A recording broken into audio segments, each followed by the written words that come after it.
नमस्कार दोस्तों, मैं हूं प्रियदर्शनी सिंह और आप देख रहे हैं खुलासा न्यूज।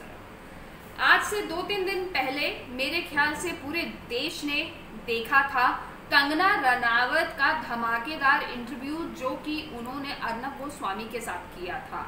मैंने भी देखा। इंटरव्यू में बहुत सारे उन्होंने तड़कते भड़कते खुलासे किए, ऐसे खुलासे किए कि जिसको सुनने के बाद ऐसा लगा कि फिल्म इंडस्ट्री तो एक ऐसा कीचड़ है जहाँ पे जाना और उसके बाद वहाँ पे गंदा हो जाना।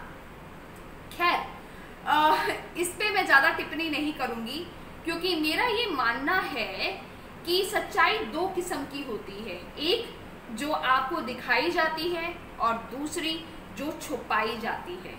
तो खैर, कंगना ने अपना पॉइंट ऑफ व्यू दिया और कंगना का मुद्दा सही है, लेकिन मेरे ओपिनियन से तरीका गलत है।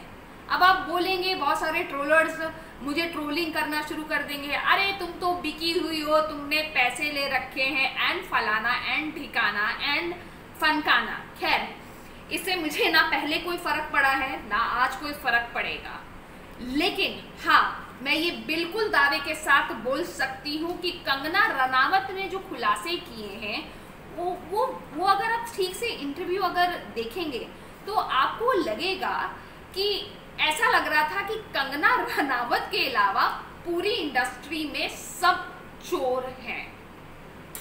ऐसा ही लग रहा था मुझे तो सुनने के बाद। ऐसा लग रहा था कि कंगना रनावत कहना चाहती है कि भाई मैं सबसे अच्छी, मेरी मनीरिका जो उनकी मनीरिका थी पिक्चर वो बहुत अच्छी, सब अच्छे, बाकी दुनिया चोर। करण जौहर चोर, महेश भट्ट चोर, अनुराग कश्यप चोर, सब चोर। खैर, हम सबको चोरी का तो इल्ज़ाम नहीं दे सकते हैं, ये तो कुछ ज़्यादा ही हो जाएगा कि इंडस्ट्री में सबसे बड़ी एक शेरनी की इमेज, एक भी बहुत अच्छी, मुझे ऐसा लगता है कि कंगना रनावत ने बहुत अच्छी पीआर स्ट्रैटेजी बना ली है कि वो जानती है कि जनता की नब्ज अभी कहाँ है। जनता की नब्ज है सुशांत के साथ। जी हाँ, सुशांत की आत्महत्या के बाद नेपोटिज्म का जो मामला है वो पूर्ण रूप से लोगों के दिल में बैठ गया है। और कोई गलत नहीं है, नेपोटिज्म है, बिल्कुल है, लेकिन नेपोटिज्म सिर्फ और सिर्फ बॉलीवुड में तो है नहीं। नेपोटिज्म सिर्फ और सिर्फ ऐसा तो नहीं है कि बॉलीवुड के ही लोगों के अंदर ये भरा हुआ है। और अगर इसको पूर्ण विचार और देखें ध्यान से तो इसमें तो कोई बुराई नहीं है कि अगर आप अपने बाद अपने बिजनेस या अपना काम, एक छोटा सा दुकानदार भी होता है ना जो अपना दुकान चला रहा होता है, वो भी चाहता है कि जब वो बूढ़ा हो जाए तो उसके बच्चे, उसका बेटा आके उस पूरे बिजनेस को टेक ओवर कर ले। तो मान लीजिए अगर कोई बड़ा प्रोडक्शन हाउस चाह रहा है अपने बच्चों को प्रमोट करना, तो मुझे नहीं लगता कि इसमें पर्सनली कोई बुराई है। अब मैं बताती हूँ कि बुराई कहाँ पे है। कंगना ने बहुत सारे मुद्दों को जो उठाया है वो सही भी उठाया है।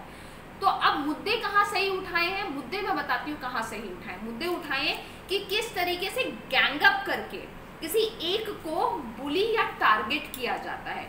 ये होता है, ये ऑफिसेज में होता है, ये हर जगह होता है। ये पुरानी परंपरा है कि आपको एक को टारगेट बना दिया जाएगा और उसके बारे में अनाप शनाप अफवाहें उड़ाई जाएंगी और उसको इस तरीके से मेंटल हरासमेंट दिया जाएगा। एक तरह से कहा जाए कि 4-5 गीदड़ एक तरह से या 4-5 कुत्ते, माफ करिएगा मेरी भाषा को, एक साथ भौंकना शुरू करते हैं एक शेर पे। ऐसा इंडस्ट्री, और ये जेलसी होती है। इंडस्ट्री एक ऐसा प्रोफेशन है, मीडिया एक प्रोफेशन है कि जहाँ पे आपको देखते हैं कि आपके अंदर टैलेंट है, आप ताकतवर हैं, आपके साथ जेलसी होना स्वाभाविक है, बहुत ही नेचुरल सी चीज़ है। लेकिन इसका मतलब ये नहीं है कि मैंने महेश भट्ट को कोई क्लीन चिट दे दी है या फिर मैं महेश भट्ट को बहुत बड़ा देवता समझ रही हूँ, ऐसा कुछ भी नहीं है। महेश भट्ट पे अब आते हैं, क्योंकि कंगना रनावत की तो हमने बात कर ली है कि मुद्दा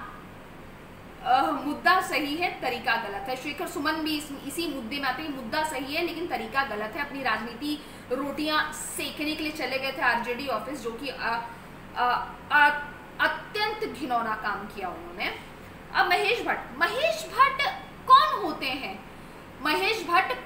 होते हैं इंडस्ट्री के हर न्यूकमर को, इंडस्ट्री के हर एक्टर और एक्ट्रेसेस को मेंटल होने या ना होने का सर्टिफिकेट बांटने वाले।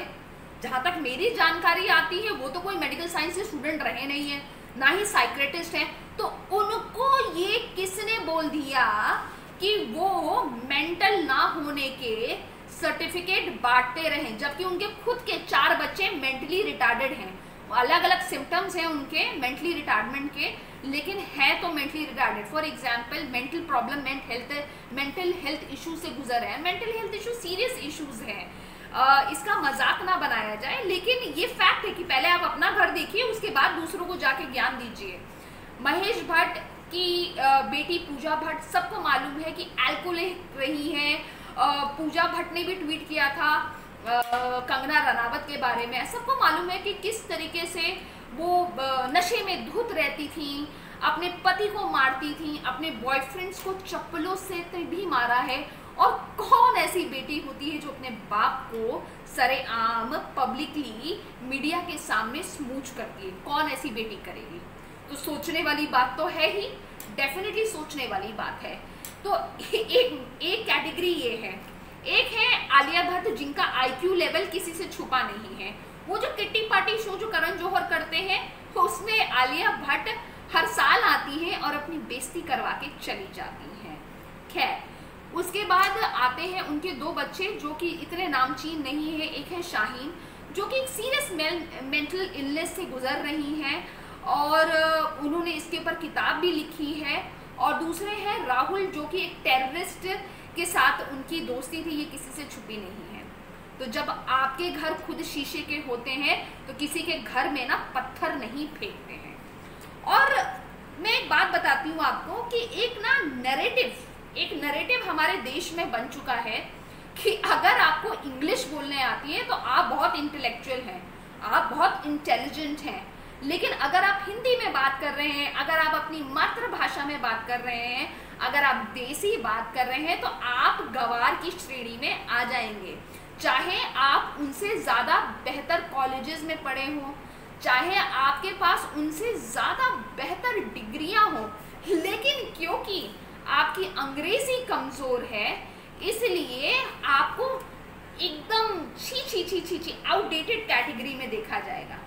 ये वही कैटेगरी है जो अपने आप को अपने दिमाग में समझती है कि भाई हम तो बहुत इंटेलेक्चुअल है नहीं ये लोग, इनको कुछ नहीं मालूम है, इनको घंटा पता है, कुछ नहीं मालूम है।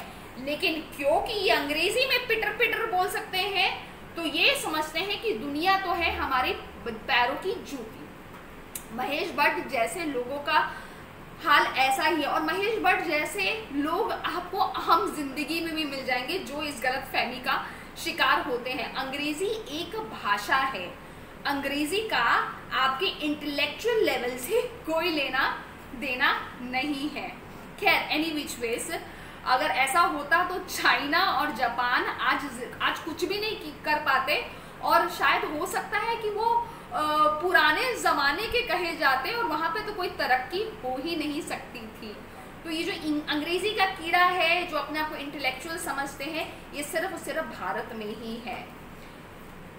तो अगर निष्कर्ष पे पहुँचे तो हमाम में सब नंगे हैं, ना कंगना रनावत साफ है, क्योंकि अगर किसी की मौत का मखौल बनाना, ये मुझे थोड़ी सी बेहुदगी लग रही है। और उसमें अपनी सिंपैथी गेन करना कि हाय मेरे साथ ये हो गया, हाय मेरे साथ ये हो गया, हाय मेरे साथ ये हो गया, ये क्या ये सही है? और महेश भट्ट हर जगह क्यों मौजूद हो जाते हैं? सुशांत सिंह राजपूत से लेके जिया खान, किसी की भी डेथ होती है तो हमेशा ये महेश भट्ट का नाम आ जाता है।